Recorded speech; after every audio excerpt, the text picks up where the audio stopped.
Video play कर दिले बानी तो सब्सक्राइब भी जरूर कर ले ताकि आप लोग के अपना भाषा में भोजपुरी के नया नया वीडियो सॉन्ग पे रिएक्शन देखे के मिले भोजपुरी भाषा में। तो लाल रंग के सब्सक्राइब बटन के दबा के हमने के चैनल के सब्सक्राइब कर लीजिए और घंटी वाला बटन जरूर दबाई ताकि आपके पास जल्दी जल्दी रिएक्शन की नोटिफिकेशन मिले और सबसे पहले आप वीडियो देख पाए। जय भोजपुरी सब भोजपुरिया श्रोतागढ़ के हम आप लोग के भाई बड़ा दोस्त सिंगर जीजी तिवारी जी प्रणाम करता नहीं और एक बार फिर से आप लोग के बीच में हाजिर बानी लेके गौर भोजपुरी के नया रिएक्शन जौना गाना का नाम बा देहिया में पेन बा। खेसारी लाल यादव जी के नया गाना आइल बाटे जेमे शिल्पी राघवानी जी बाड़ी, काजल राघवानी जी के कमी पूरा करियन आप लोग के राघवानी नाम बाटे तेकर रिएक्शन लेके हाजिर बानी। लेकिन ई वीडियो जौन बा दो पार्ट में आई, एगो रिएक्शन एगो रिव्यू। जी भैया जौना में आप लोग रिव्यू बतावे नहीं कि कैसन गाना बा, वीडियो क्वालिटी कैसन बा, तो अब जौन बा डीप में रिव्यू करम। जी भैया और रिएक्शन के चलते गाना के चलते फुल वीडियो ऐसे ना डालम काहे कि क्लेम आ जाला और क्लेम आ जाला तो गाना जितना चलेला उतने दूर हमनी क्लेम आवेला एको पैसा मिल ना पावेला। तो ओकरा के दूसर का वीडियो डालम तो क्लेम ना आई काहे को मैं गाना ना बजात रही हूं तो हम आप लोग बताइम कैसन गाना लागला का लागला। ऐसे दो पार्ट कर देम तो ऐसे आप लोग को पहले ही बता देता नहीं कि जैसे ही रिएक्शन एगो डालाई एकरा बाद रिव्यू डालाई तब ही कोनो रिएक्शन डालाई। और रिएक्शन करे बैठल बानी हम खेसारी लाल जी के 3 गो गाना के, एगो ई बाटे कोनो एगो इश्क गाना आइल बाटे टिप्स भोजपुरी पे शायद स्पीड रिकॉर्ड पे इश्क गाना बाटे, एगो गाना बाटे चढ़ते लगनिया जौन की बाटे म्यूजिक वाइड पे। ये तीनों गाना का हम अभी रिएक्शन जस्ट करम यानी कि रिव्यू भी आप लोग को देखे के मिली तो यही से पहले ही आप लोग को बता देनी है। तो रिएक्शन शुरू कर जाओ और रिव्यू में ही सब डिटेल में बात हुई कि गाना के लिखले बा का बा, एमे खाली रिएक्शन आप लोग देखे मिली।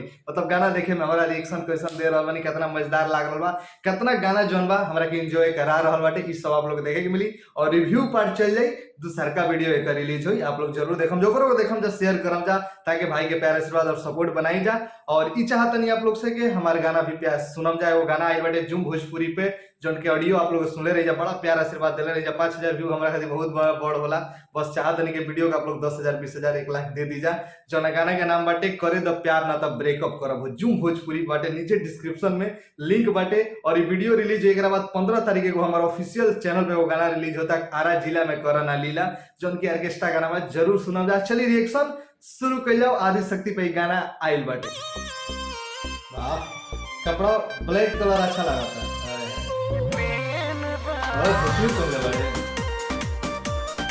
गाना तो नहीं भाव टीचर देखला बराबर है।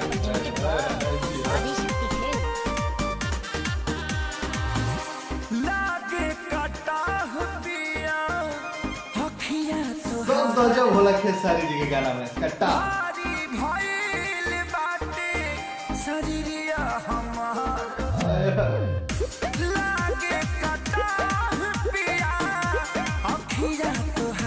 और कुछ करो लोग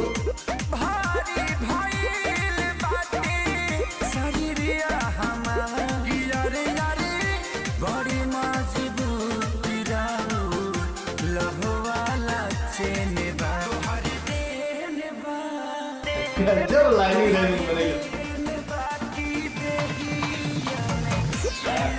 जब डांस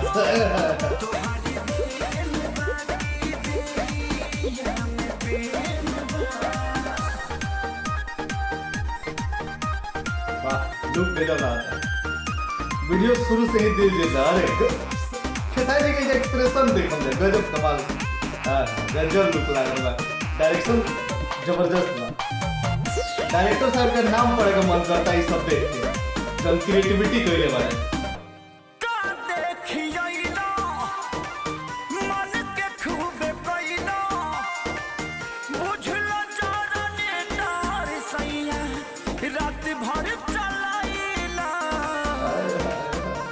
भोजपुरी में पाता हीरोइन आवता।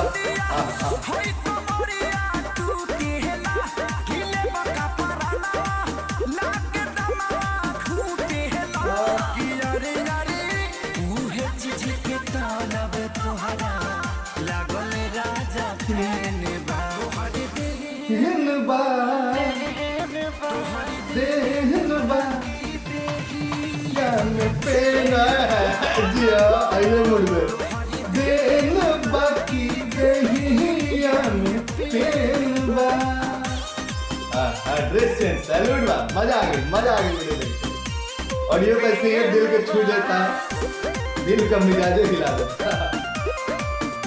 वीडियो तो शुरू से ही बनले बा काजल राघवानी के अंदाज, सॉरी शिल्पी राघवानी। अच्छा क्या लाइव बा।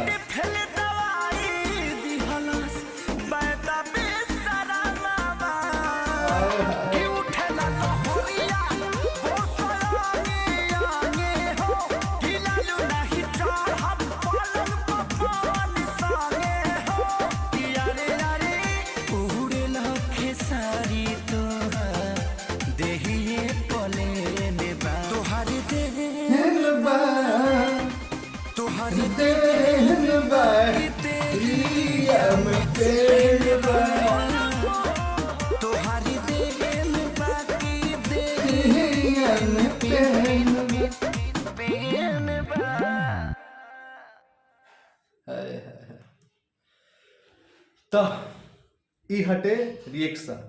तो रिव्यू सेक्शन में मिल जाओ, दूसर का वीडियो देखल ना भूलम जा, कैसन बा का गाना बा सब कुछ हमें बताई, और हमारा गाना जरूर सुनम जा। जीजी तिवारी जो ऑफिशियल पे एगो गाना रिलीज हुई आरा जिला 2 15 तारीख 11 बजे, और जो भोजपुरी पे रिलीज हुई बा कर देना प्यार ना तो कर ब्रेकअप हुई गाना बाटे, जोन की डिस्क्रिप्शन में लिंक मिल जाई।